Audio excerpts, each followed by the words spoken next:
Railway की space में आपको आते हुए दिखेंगे और हमारी संवाददाता दीपाली नंदा जी हमारे साथ आपको जोड़ती हुई दिखेंगी। वो चर्चा करेंगी आईआरसीटीसी के बारे में, जहां पर एक शानदार ब्रेकआउट आप स्क्रीन पर होता हुआ देख रहे हैं। दीपाली जी, स्वागत है आपका, बताइए क्या खबरें हैं। चलिए फिलहाल उनसे हम थोड़ी ही देर में जुड़ते हैं, लेकिन तब तक हम चर्चा करते हैं आईआरसीटीसी के स्टॉक के बारे में तपड़िया साहब से। चंदन जी, आपका पसंदीदा काउंटर रहा है आईआरसीटीसी, नतीजों से पहले 1475, राय आपकी।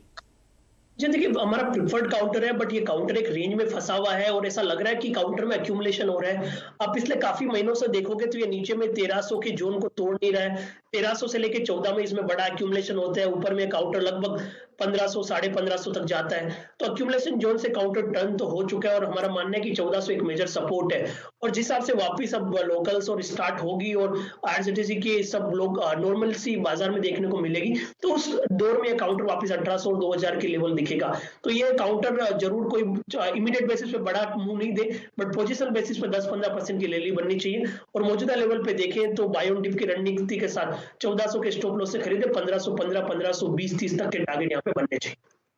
चलिए, निफ्टी बैंक के पुलबैक में एक स्टॉक जो रोड़ा बना हुआ है वो कौन सा, देखिए एचडीएफसी बैंक जी डे लो पे फ्लो करता हुआ, आपने मेरे ख्याल से शुरू में मेंशन भी किया था ये, और 50 डेमा को गैप्स के साथ वॉलेट किया और अब डे लो पर HDFC bank, that's only other stock जो कि निफ्टी बैंक पे इस वक्त प्रेशर डाल रहा है। एक्सिस जी जी कुछ चंदन एक्सपेक्ट टेक दीजिए, अगर इसको शॉर्ट करना हो, आई मीन आज एक्सपायरी का डे है, ऑल्दो इंडेक्स को शॉर्ट करना शायद इतना कंफर्टेबल नहीं होता, स्टॉक को करना ज़्यादा होता है अच्छा या फिर कंफर्टेबल, आप कैसे अप्रोच करेंगे? क्योंकि अब कोई बहुत बड़ा सपोर्ट नहीं है। आप ये देखिए कि नवंबर से लेके अब तक का बेस टूट गया और 50 डेमा टूट गया, इस पर आपकी राय क्या होगी? जी देखिए, बैंकिंग में दो काउंटर है वो ज्यादा परेशानी दे रहे हैं। एक तो एचडीएफसी बैंक हुआ और दूसरा कोटक बैंक हुआ। और एचडीएफसी बैंक में इस वीक में वीकली नेगेटिव क्रॉसओवर देखने को मिला और वीकली स्ट्रक्चर पे यहाँ पे प्रॉफिट बुकिंग हुई। कल का जो लो था वो 50 डेमा था और आज उसके नीचे गैप डाउन होकर ओपनिंग स्टार्ट की है, तो उसकी वजह से ये बैंक निफ्टी में प्रेशर देता हुआ नजर आ रहा है। तो यहाँ पे थोड़ा सा वीकनेस बनेगा। 1405 के आसपास की हर्डल है और वो हर्डल अब इमीडिएट बैरियर का काम करेंगे और उस हर्डल की वजह से एक बार 1320 1325 तक के लेवल बनेंगे। और दोनों एचडीएफसी बैंक और ट्विंस की बात करें तो बैंक ज्यादा वीक लग रहा है कंपेयर टू एचडीएफसी लिमिटेड भी। तो बैंकिंग में यही एक दिग्गज है जो परेशानी कर रहा है। 1405 के स्टॉप लॉस से यहाँ पे मंदी की पोजीशन को ओपन किया जा सकता है। चलिए, ये राय आपको एचडीएफसी बैंक पर आती हुई दिख रही है, लेकिन दीपाली नंदा जी हमारे साथ जुड़ चुकी हैं, सीएनबीसी आवाज की बहुत ही जानी मानी कॉरेस्पॉन्डेंट हैं, जो रेलवेज को ट्रैक कर रही हैं लगभग पिछले एक दशक से। दीपाली जी, स्वागत है आपका, बताइए आईआरसीटीसी पर और जनरल रेलवे पर आपकी क्या खबरें हैं फिलहाल? देखिए, सूत्रों से ये जानकारी मिल रही है हमें कि जल्द ही पूरी तरह से यानी कि 100% ऑपरेशनल होती हुई हमें पैसेंजर सर्विस दिखाई देंगी। बजट के बाद ये बड़ा फैसला रेलवे की तरफ से लिया जा सकता है। जानकारी ये भी मिल रही है कि सभी जोन्स के जनरल मैनेजर्स को तैयारी पूरी करने के निर्देश दे दिए गए हैं। जिस तरह से हम देख रहे हैं कि कोविड मामलों में लगातार कमी आ रही है, इसी के मद्देनजर ये बड़ा फैसला लिया जा सकता है। मार्च के आखिर तक पैसेंजर सर्विस पूरी तरह से ऑपरेशनल होती हुई हमें दिखाई देगी। अभी की बात करें तो हमने देखा है कि चरणबद्ध तरीके से रेलवे ने करीब 65% मेल एक्सप्रेस ट्रेन चालू कर दी है। और अगर मैं लोकल सर्विस की बात करूं तो मुंबई, चेन्नई और कोलकाता में लोकल सर्विस भी करीब पूरी तरह से सामान्य हो गई है। दिल्ली एनसीआर में भी जल्द ही अगले 1 महीने में लोकल सर्विस को पूरी तरह से सामान्य किया जाएगा। और वहीं जो फ्रेट सर्विस की बात करूं तो हमने देखा है कि कोरोना के टाइम में भी फ्रेट सर्विस में किसी भी तरह की कोई कमी नहीं की गई थी, बल्कि पिछले वित्त वर्ष के मुकाबले अच्छी लोडिंग यहां पर दिखाई दी है हमें। संपर्क हमारा थोड़ा विच्छेद होता हुआ दिखेगा दीपाली जी से, लेकिन जो असल चीज है वो आपके सामने आती हुई दिख रही है और वो आईआरसीटीसी के स्टॉक पर बहुत ही शानदार तरीके से काम करती हुई। ये बात आप ध्यान रखें कि जितनी भी रेलवे की टिकटिंग है पैसेंजर्स की, वो सिर्फ और सिर्फ एक ही कंपनी से होती है और वो है आईआरसीटीसी, जिसके नतीजे आज हैं। और स्टॉक आपको बिल्कुल एक फ्लाइंग क्वीन करके गाड़ी हुआ करती थी, अगर आपको याद हो तो वीरेंद्र जी, तो उस तरीके से आपको उड़ता हुआ दिखेगा। इस पर जो हम लोगों ने लॉन्ग कॉल ली थी वो लगभग ₹64 के आसपास ली थी और अब वहां से भी ₹18 की तेजी आपके सामने। बिल्कुल सही मौका है, एक दो चार्ट चेक्स और कर लेते हैं। आपकी राय चंदन जी, RVNL पर 7 दिन की गिरावट के बाद ये स्टॉक आपको रिवर्स करता हुआ दिख रहा है?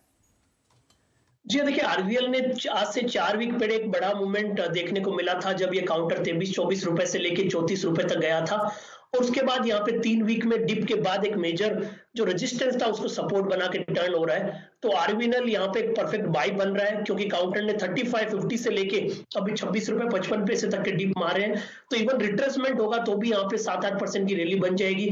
और इवन देखिए इसने 50 डेमा के लेवल को सपोर्ट किया है, यहाँ पे लगभग 27 रुपए 75 पैसे के सपोर्ट है और सपोर्ट की वजह से यहाँ पे 32 हाफ तक के टारगेट्स बनने चाहिए। तो काफी अच्छा सेटअप और प्राइस फॉर्मेशन इस काउंटर में देखने को मिल रहा है और ऑलमोस्ट सारे के सारे रेलवे और रेलवे रिलेटेड काउंटर्स है फोकस में और बजट के चलते इन काउंटर्स में मोमेंटम रहता भी है। इस बीच एक बार आप जरा निफ्टी बैंक के इंग्रेडिएंट्स को दिखाइए और एग्जैक्टली क्या सपोर्ट कर रहा है और क्या सपोर्ट नहीं कर रहा है।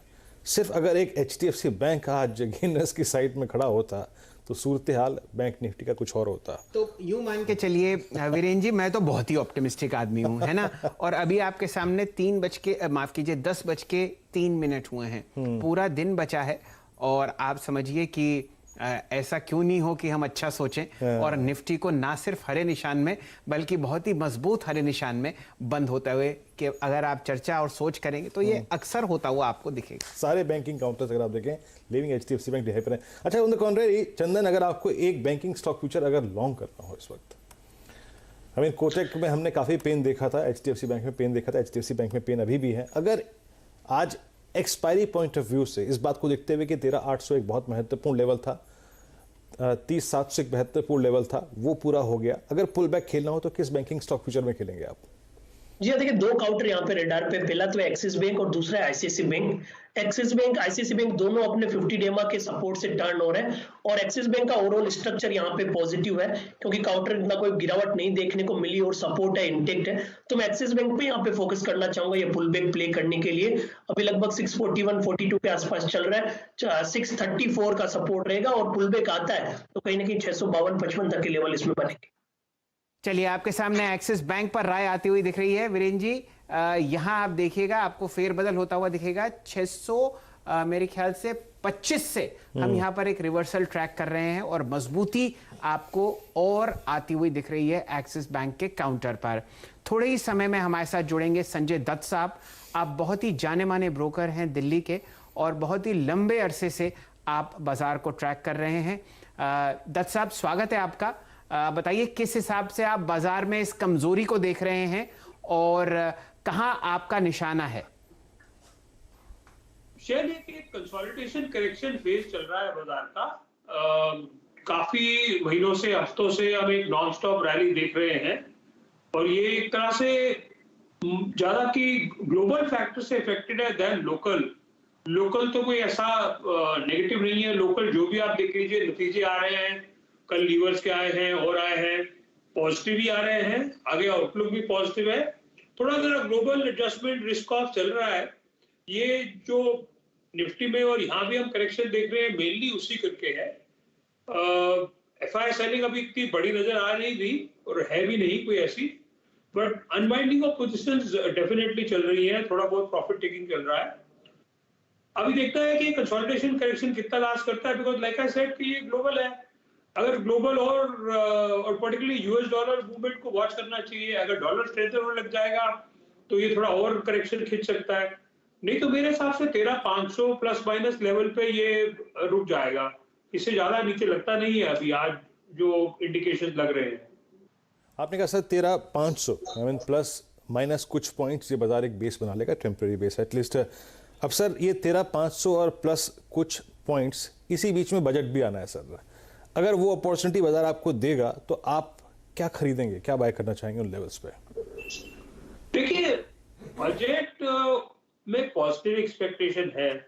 Most of the positive expectation, ज्यादातर जो पॉजिटिव एक्सपेक्टेशन बजट की है वो प्राइसेस में है। बिकॉज अल्टीमेटली देखिए, बजट और no budget, stock prices sooner और लेटर अर्निंग्स पे डिपेंडेंट होती है। बजट पॉजिटिव रहेगा हम एक 500,000 पॉइंट की निफ्टी में रैली देख लेंगे, इससे ज्यादा नहीं देख पाएंगे क्योंकि वैल्यूएशन जस्टिफाई नहीं करती। सिलेक्ट एरियाज में बजट बेनिफिट दे सकता है, मेनली मैन्युफैक्चरिंग में, इंफ्रास्ट्रक्चर, कैपिटल स्पेंडिंग, कुछ मिडिल क्लास टैक्स इंसेंटिव, उस चीजों में कुछ हो सकता है। बट अदरवाइज मेरे को लगता नहीं है कि बजट में कोई सब्सटैंशियल ट्रेंड चेंज लाएगा निफ्टी में, क्योंकि वैल्यूएशन ऑलरेडी काफी अपर एंड पे है।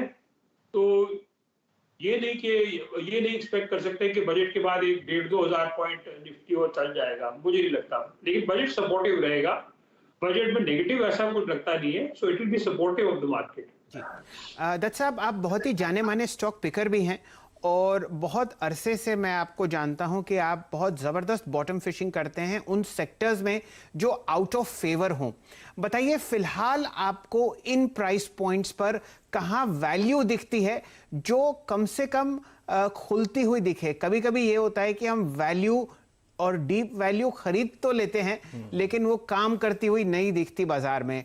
कहां ऐसे आपको लक्षण या संकेत दिखते हैं कि इन लेवल्स पर अगर खरीदारी हो वैल्यू में तो वो आपको ग्रोथ पे तब्दील होती हुई दिखेगी?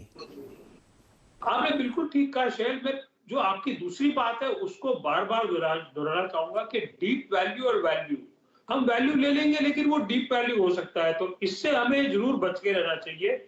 और तभी एक जो बहुत इंपॉर्टेंट चीज है कि आप वैल्यू खरीद लें लेकिन उसमें भी आप स्टॉप लॉस और टाइम वैल्यू और मनी का जरूर ध्यान कीजिए, क्योंकि हम वैल्यू ले लेंगे, उस पर बैठे रहेंगे, वो पता लगे 20 से 30% गिर जाए। तो पहले तो मैं ये चेतावनी देना चाहूंगा कि जो वैल्यू लगता है वो डीप वैल्यू में कन्वर्ट हो जाता है और फिर हम एक बहुत लॉन्ग मतलब एक 5-10 साल के इन्वेस्टर के अरसे बन जाते हैं और हम बैठे रह जाते हैं। But coming back to the first part of your question, I am reasonably confident कि पीएसयू बैंक्स में, जैसे कैनरा बैंक हो गए, बैंक ऑफ बड़ौदा हो गए, इन बैंक्स में मुझे लगता है कि नेगेटिव्स मोस्टली प्राइस्ड हैं। पिछले डेकेड में पूरे 10 साल में ये पूरे सेक्टर ने, पीएसयू बैंक सेक्टर ने अंडर परफॉर्म किया है। स्टेट बैंक ऑफ इंडिया हो गया, कैनरा बैंक हो गया, इसमें मुझे लगता है कि अब एक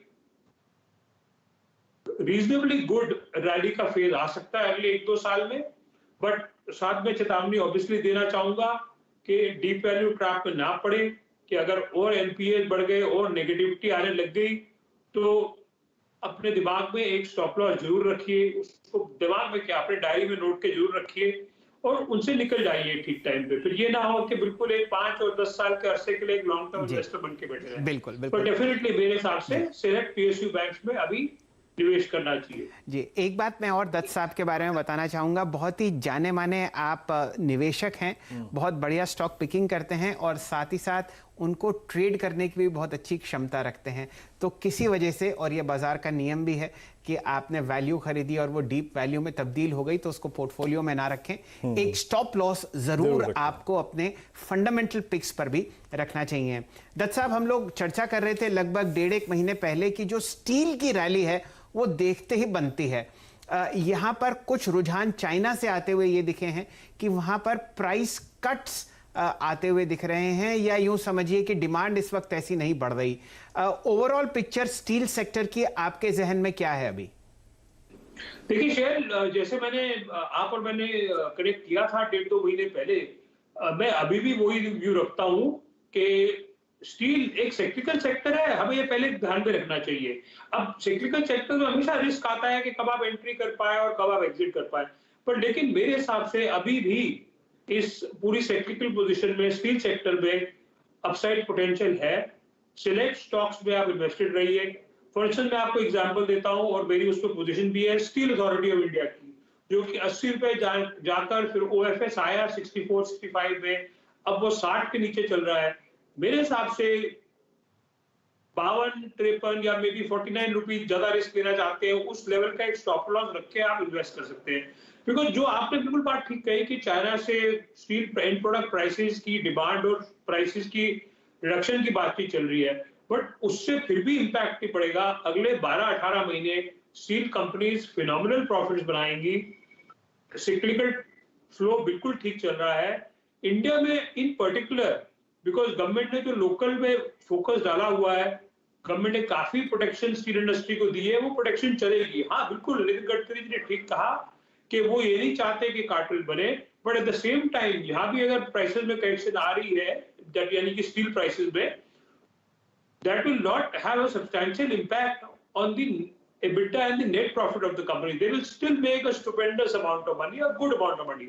यानी कि वो अच्छा पैसा कमाएंगे और रीरेटिंग चालू रहेगी। तो इस करेक्शन में आपको जो अच्छी स्टील कंपनी 20 से 30% ऊपर से अगर करेक्ट करती है मिलती है, तो डेफिनेटली आप लीजिए, अगले साल 1.5 साल में अच्छा मुनाफा देंगी। मेरा अभी तक ये कहना है, और मैं डिस्क्लोजर दूंगा जो मैं ऑलरेडी दे चुका हूं कि मैं इन्वेस्टेड हूं, मेरा ऑब्वियसली वेस्टेड इंटरेस्ट है। ओके सर, एक और स्पेस जिसने इस पूरी रैली में 14,700 तक की रैली में सबसे लास्ट में पार्टिसिपेट किया वो था auto. Look at Tata Motors, Ashok Leyland, Bajaj auto all time high पे, क्या शानदार नंबर रहे। एक्सपोर्ट मार्केट, डोमेस्टिक मार्केट सब अच्छा कर रहा था। अच्छा, ऑटो के साथ साथ टायर जुड़ जाते हैं, पूरी ऑटो एंसिलरी जुड़ जाती है, बैटरी जुड़ जाती है। सर, इस स्पेस में आपको बजट से पहले जहां पे एक फुल प्रोज, अगर आप देखें जिसे कहते हैं ना स्क्रैपेज पॉलिसी के ऐलान की संभावना है, इस स्पेस में क्या इंटरेस्टिंग लग रहा है, खरीदने लायक लग रहा है आपको? मैं अभी इस स्पेस पे वेंचर आउट नहीं करना चाहूंगा, क्योंकि ऑलरेडी पिछले 2 महीने में बहुत तेजी आ चुकी है, थोड़ी वैल्यूएशन एक्सटेंडेड है लॉन्गर टर्म एवरेज से। अभी कुछ महीने जो मेरे को समझ आया, पिछले 6 महीने के जो नंबर्स आए हैं, काफी पेंटअप डिमांड भी दिखाई गई है। एक क्वार्टर रुक जाते हैं, देखते हैं क्या सस्टेनेबल नंबर बैठता है, इकोनॉमी में क्या ऑफटेक रहता है व्हीकल्स का। ओवरऑल मेरा पॉजिटिव आउटलुक है, बट मैं एक वेट एंड वॉच करूंगा, वो भी इसलिए बिकॉज स्टॉक प्राइसेस काफी रन अप कर गए हैं। सेक्टर आउटलुक मेरा पॉजिटिव है, बट प्राइसेस देख के मैं अभी वेट एंड वॉच करूंगा। और मुझे लगता नहीं है कि बजट में कोई ऐसा चमत्कार होगा इस सेक्टर के लिए।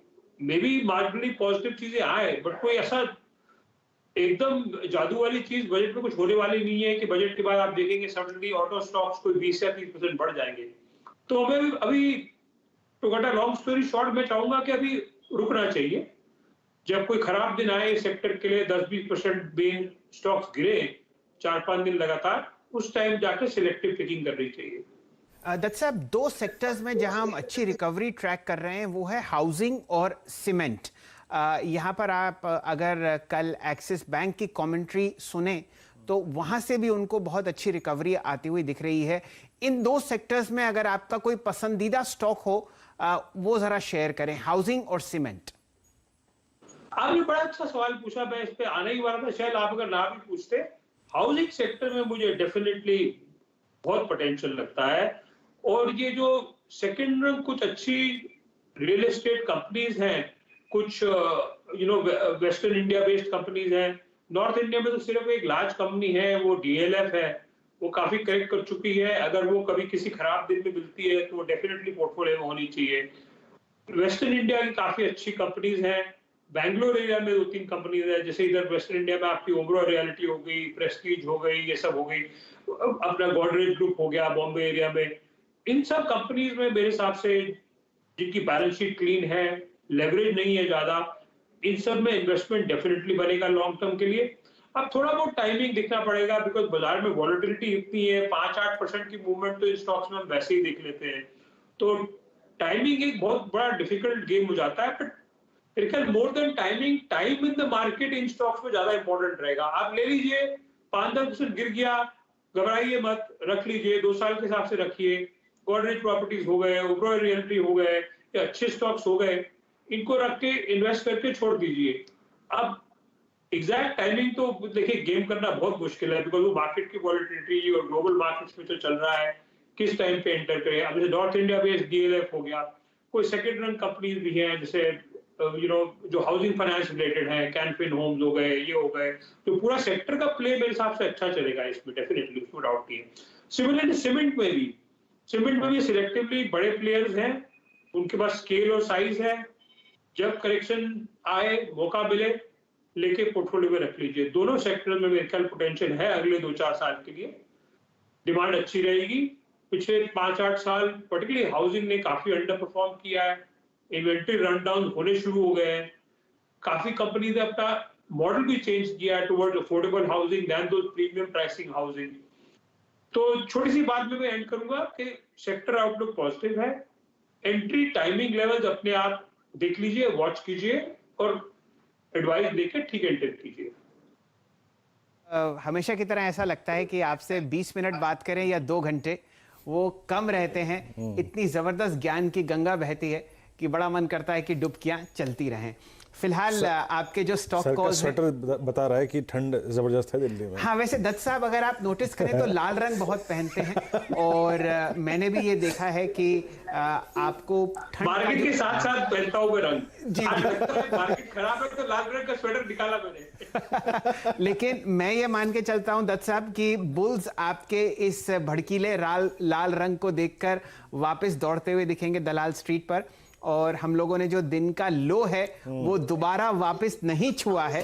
तो ये मान के मैं एक चीज कहना चाहूंगा शहर जाने से पहले जी कि आपका पॉजिटिव एटीट्यूड मेरे ख्याल 20 साल से ऊपर हो गए, मैं आपसे इंटरेक्शन करता रहा हूँ, आपसे मित्रता रखी है मैंने जी। आपका पॉजिटिव एटीट्यूड मुझे हमेशा अच्छा लगा है, बिल्कुल, और वो बनाइए रखिए, बिकॉज इन्वेस्टर्स के लिए वो बहुत जरूरी है। हम जैसे लोग तो नेगेटिव ज्ञान बहुत आगे देते हैं, लेकिन आप तो इन्वेस्टर्स को ठीक एडवाइस देते हैं और पॉजिटिव एटीट्यूड रखते हैं, आई थिंक वो बहुत यूजफुल है। और जो मॉडरेशन लाते हैं हम सबके ओवर बुलिश आउटलुक पे और बिल्कुल बेरिश आउटलुक पे, वो काम मेरे ख्याल आप सबसे अच्छा कर रहे हैं। I really respect you for that. जी दत्त साहब, आपका बहुत बहुत आभार। और मैं ये मान के चलता हूं अगर आपको भारतवर्ष में बहुत लंबी अवधि के लिए बहुत जबरदस्त मुनाफा और वेल्थ क्रिएट करनी है तो आपको सिर्फ और सिर्फ ऑप्टिमिस्टिक रहना है। और उसके पीछे कारण ये है, और ये हकीकत है, कि भारतीय बाजार सोने की चिड़िया है, और अगर आप उसमें ठीक से निवेश करें, इस तरीके की ग्रोथ दुनिया के किसी भी बाजार में आपको आती हुई नहीं दिखती। दत्त साहब, हमेशा की तरह आपका बहुत बहुत आभार, और मैं चेष्टा करूंगा। Thank you very much, thank you to all your viewers. जी, दिल्ली में आपसे दोबारा मुलाकात होगी। फिलहाल यहीं पर 10 के दमदार ट्रेड्स को समाप्त करने की चेष्टा करते हैं, लेकिन हमारे साथ नीरज जी थोड़ी देर में जुड़ेंगे। और वीरेंद्र जी, आप बैंक निफ्टी की एक बहुत अहम कॉल मार्क करना चाहते हैं। वो कॉल जो हमने ली थी, देखिए पुल बैक बहुत डिफरेंशियल, एक बहुत गैप डाउन ओपनिंग हुई थी। वो कॉल थी शैल जी करीब 42 रुपए की, 52 पे शायद मेरे ख्याल से मेरे ऑनर गई, वो अभी भी 92 का हाई लगा के आई है। तो एक काम कीजिएगा, ब्रेक इवन का स्टॉप लॉस लगा लीजिएगा और इस कॉल को ट्रेल कीजिए। वो 30-300 की कॉल अब 73 पे ट्रेड कर रही है, 90 का हाई लगा के आई है अभी। तो दो बातें मुझे बहुत अच्छी लगती हैं कि एक, ना सिर्फ निफ्टी बैंक 30,000 के ऊपर है, वो एक्चुअली 30,102 के ऊपर आपको ट्रेड करता हुआ दिखेगा। दिन का न्यूनतम लेवल याद रखिए वीरेंद्र जी, आपने मुझे बताया था 29,810 है। वहां से आप देखिए 190 और 107, हम लोग लगभग 200-300 पॉइंट की रिकवरी ट्रैक कर रहे हैं बैंक निफ्टी पर। और आपके सामने अब सिर्फ 51 अंक नीचे है बैंक, माफ कीजिए, निफ्टी 13,880, यहां का लो है 13,809। तो आप देखिए यहां पर भी हम लगभग 70 अंक की तेजी ट्रैक कर रहे हैं इंट्राडे लो से। बाजार को खुले हुए अभी सिर्फ घंटा और 5 मिनट हुए हैं, पूरा दिन बचा है। ऑप्टिमिस्टिक रहिए, आपको शायद निफ्टी हरे निशान में बंद होता हुआ दिखेगा। वो कॉल अपडेट नहीं हो रही है स्क्रीन पे, अब वो कॉल हो गई है 85 रुपए की, यानी क्या बात है। तो ऐसा करते हैं, चर्चा बहुत हुई, कहां कहां आपको स्टॉक पिकिंग करना चाहिए, कहां कहां टेक्निकल और शॉर्ट कॉल्स लेनी चाहिए, लेकिन बजट में अब सिर्फ 2 ही दिन बचे हैं। बहुत अहम ऐसी चीजें हैं जो आपको समझनी चाहिए, कौन कौन से ऐसे शब्द या कौन कौन सी ऐसी टेक्निकल कॉन्वर्सेशन होती हुई दिखेगी आपको बजट पर, और उसके एक अहम पायदान पर आपको नीरज जी अब राय व्यक्त करते हुए दिखेंगे। नीरज जी, स्वागत है आपके 10 के दमदार ट्रेड्स पर। जी, तो अक्सर बजट में हम लोग बहुत सारी जो स्कीम्स के बारे में सुनते हैं, उसमें एक शब्द आता है 80C, IT का यानी इनकम टैक्स का सेक्शन 80C, इसके बारे में बहुत सुनते हैं हम। तो सेक्शन 80C जो है वो दरअसल आपकी जो टोटल टैक्सेबल इनकम है उसमें से जो आप बचत करना चाहते हैं जिस पे टैक्स ना लगे, उसके तहत आता है। और इसकी लिमिट जो है वो कुल आपकी टैक्सेबल इनकम में से 1.5 लाख रुपए होती है। यानी अगर आपकी टोटल जो टैक्सेबल इनकम 20 लाख है तो उसमें से 1.5 लाख रुपए अगर आप 80C के तहत निवेश करेंगे तो वो टैक्स से बच जाएगी। अब कहाँ कहाँ आप निवेश कर सकते हैं? आप PPF में है, EPF है, NSC है, किसान विकास पत्र है, या आप जो होम लोन लेते हैं उसका प्रिंसिपल इसमें आ जाता है। बहुत सारे मेडिकल के प्रीमियम्स जो आप भरते हैं वो आ जाता है, LIC का प्रीमियम। तो ये बहुत लंबी लिस्ट है जो इसमें शामिल होती है। इस बार इसको ज़्यादा ध्यान इसलिए देना चाहिए कि बहुत चर्चाएं हैं कि शायद इसके दायरे को या तो एक्सपेंड किया जाएगा, यानी जो 1.5 लाख की लिमिट है उसको बढ़ाया जाए, या इसमें से कुछ चीज़ें निकाल के किसी दूसरे सेक्शन में डाली जाए जिससे आपको ज़्यादा टैक्स सेविंग में मदद मिले, क्योंकि जो 1.5 लाख की लिमिट है, कई लोगों को तो सिर्फ पीपीएफ या ईपीएफ से 1.5 लाख खत्म हो जाता है, तो वो एक एक्सपेंड करने की ज़रूरत है। तो एक बात बताइए नीरज जी, हम लोग बहुत इस पर चर्चा करते हैं ऑफिस में भी, और समझिए 15 अगस्त को और 1 जनवरी को बहुत सारे डॉक्यूमेंटेशन भी भरने चाहिए। एक चीज़ मैंने नोटिस करी है कि जो लोग टैक्स बचाते हैं ना, वो या तो 31 मार्च से 7 दिन पहले बचाते हैं या आपको बचाते हुए दिखेंगे वो 30 मार्च को। करेक्ट है ना, लेकिन ये बात ठीक नहीं है।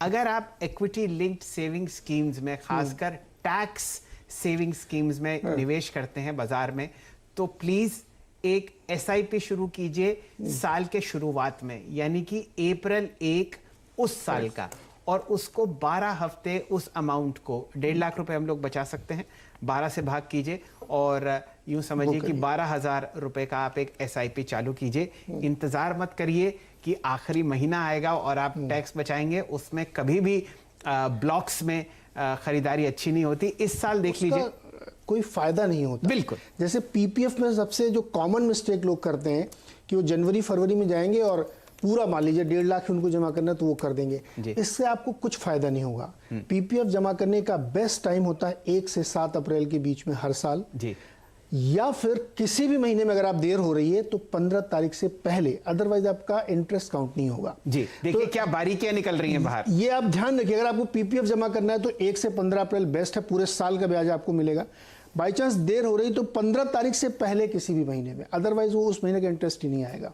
तो ये जो गलतियां लोग करते हैं वो हमारे ख्याल में बचनी चाहिए। प्लस 80C को अब थोड़ा सा मुझे लगता है एक्सपेंड करने की जरूरत है। आप इतने सारे इसमें डाल रखे हैं, इसमें होम लोन का प्रिंसिपल भी है, LIC भी है, ELSS भी है, NPS भी है, EPF GPF सर हैं। तो मुझे लगता है ये सरकार शायद इस बार सोच रही है कि इसको या तो एक्सपेंड कर दें या इसमें से होम लोन वाला हिस्सा निकाल के किसी और सेक्शन में डालें, तो जिससे आपको ज्यादा फायदा हो बचत। बिल्कुल बिल्कुल। और भारतवर्ष माना जाता है अपनी बचत के लिए। मेरे ख्याल से सेविंग्स टू GDP रेशियो क्या होगा आजकल, 30% के ऊपर ही है। अभी बिल्कुल बहुत ज्यादा बढ़ गया होगा। अभी UBS की एक लेटेस्ट रिपोर्ट बता रही है कि पिछले पैंडेमिक के दौरान में लोगों ने $200 बिलियन जुड़ा लिए हैं। क्या बात कर रहे हैं आप, जो कि 14 लाख करोड़ होता है। और ये डिमांड है बेसिकली। बिल्कुल बिल्कुल। और 1 रुपया 9 बार घूमता है वेलोसिटी के हिसाब से, तो अगर 14 लाख करोड़ को आप 9 बार घुमा दीजिए, बहुत ज्यादा नंबर है तो इकोनॉमी में बड़ा मजा आ जाएगा। अच्छा, ये मेरी भी एक बड़ी लंबी ओपिनियन रही है कि अमेरिका की जो 2% सेविंग्स है वो वहां के भारतीय ही करते हैं। बाकी 98% लोग जो हैं वो खर्चे में विश्वास करते हैं, लेकिन उस देश की जो 2% सेविंग्स टू GDP रेशियो है वो NRIs की है। और ये मान के चलिए कि ये एक बहुत ही अच्छा मौका है कि आप दोबारा अपने सेविंग्स को एनालाइज करें और नीरज जी की बात पर राय दें। फिलहाल 28 जनवरी है, तो 15 फरवरी से पहले अपने PPF को जमा करें।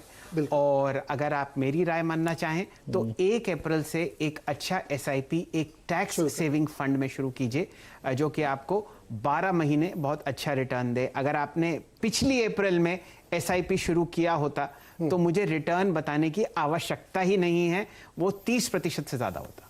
एग्जैक्टली। किसी भी चीज को अगर आप समय के साथ पहले शुरू करेंगे तो उसका ज्यादा प्रॉफिट मिलेगा। तो चलिए, ये तो चर्चा हुई बजट पर, लेकिन जाते जाते 2 चार्ट चेक्स मुझे कराने हैं चंदन तपड़िया साहब से। चंदन जी, मैं स्टॉक्स के नाम जल्दी जल्दी लूंगा, आप राय दीजिए क्यूमिंस इंडिया पर और थर्मैक्स पर। इंफ्रास्ट्रक्चर स्पेस में अच्छा मोमेंटम मुझे आता हुआ दिख रहा है, और ये 2 ऐसे काउंटर्स हैं जो बक कर रहे हैं weak trend. 10 lakh share Cummins पर और थर्मैक्स पे भी आपको बहुत अच्छा वॉल्यूम आता हुआ दिखेगा, दोनों दिन का उच्चतम लेवल। चलिए समित चौहान साहब से ये राय ले लेते हैं। चौहान साहब, आपके सामने थर्मैक्स और क्यूमिंस। देखिए, थर्मैक्स की अगर बात करें तो स्टॉक थोड़ा एक कंसोलिडेशन मोड में और थोड़ा इसमें प्राइस रिट्रेसमेंट आया है, बट कहीं ना कहीं उसका ओवरऑल ट्रेंड अभी भी पॉजिटिव है। हायर टॉप हायर बॉटम का एक सीरीज है उसका, और 940 जो प्रीवियस रेजिस्टेंस थे वहीं पे इसने सपोर्ट लिया और वहां से यू टर्न लिया हुआ है। तो यहाँ पे आज के लिए 968 970 का लेवल काफी इंपॉर्टेंट रहेगा। जैसे ये लेवल ब्रेक होता है स्टॉक में वापस जो उसकी अपवर्ड ट्रैजेक्टरी वो रिज्यूम हो सकती है। ये मोमेंटम आपको थर्मैक्स और क्यूमिंस में आता हुआ दिख रहा है। समय है ट्रेडर्स हॉटलाइन का, और हॉट सीट पर आपको बैठते हुए दिख रहे हैं प्रदीप जी। जाते जाते आपके सामने 123 अंक का लाल निशान हम लोग ट्रैक कर रहे हैं निफ्टी पर, 13,843 और 30,000 के आसपास आपको बैंक निफ्टी ट्रेड करता हुआ दिखेगा, 282 अंक नीचे। और यहां से अब कमान आपको संभालते हुए दिखेंगे प्रदीप जी ट्रेडर्स हॉटलाइन में। स्वागत है आपका। शुक्रिया चल जी। काफी कोशिश हो रही है निचले स्तरों पे बाजार को संभालने की, लेकिन देखिए फिर से बैंक निफ्टी आपको 30,000 के दायरे में दिखाई देगा। 30,000 का लेवल तोड़ता हुआ नजर आ रहा है। आज एक्सपायरी का दिन है और ऐसी स्थिति में जो पुट राइटर्स हैं वो पूरी उम्मीद लगाए बैठे हैं कि लोअर लेवल पर बाजार को सपोर्ट मिलता हुआ नजर आए।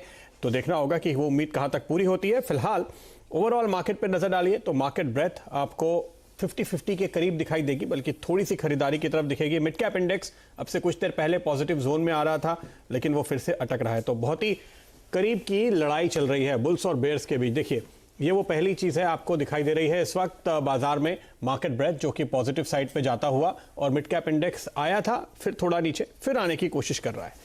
इस स्थिति में कौन से वो स्टॉक्स हैं जो दरअसल बाजार की मदद कर रहे हैं और आपके पास जो स्टॉक्स हैं उन पे आपको क्या करना चाहिए, ये सब कुछ हम आपको बताएंगे। आपको अपने किसी भी सवाल का जवाब लेना हो तो तुरंत हमें ट्वीट कीजिए #AskAwaz FNO या #AskAwaz कैश लिखकर। आपके सवाल हमारे पास पहुंचते हैं। तब तक इस वक्त की बड़ी खबरें।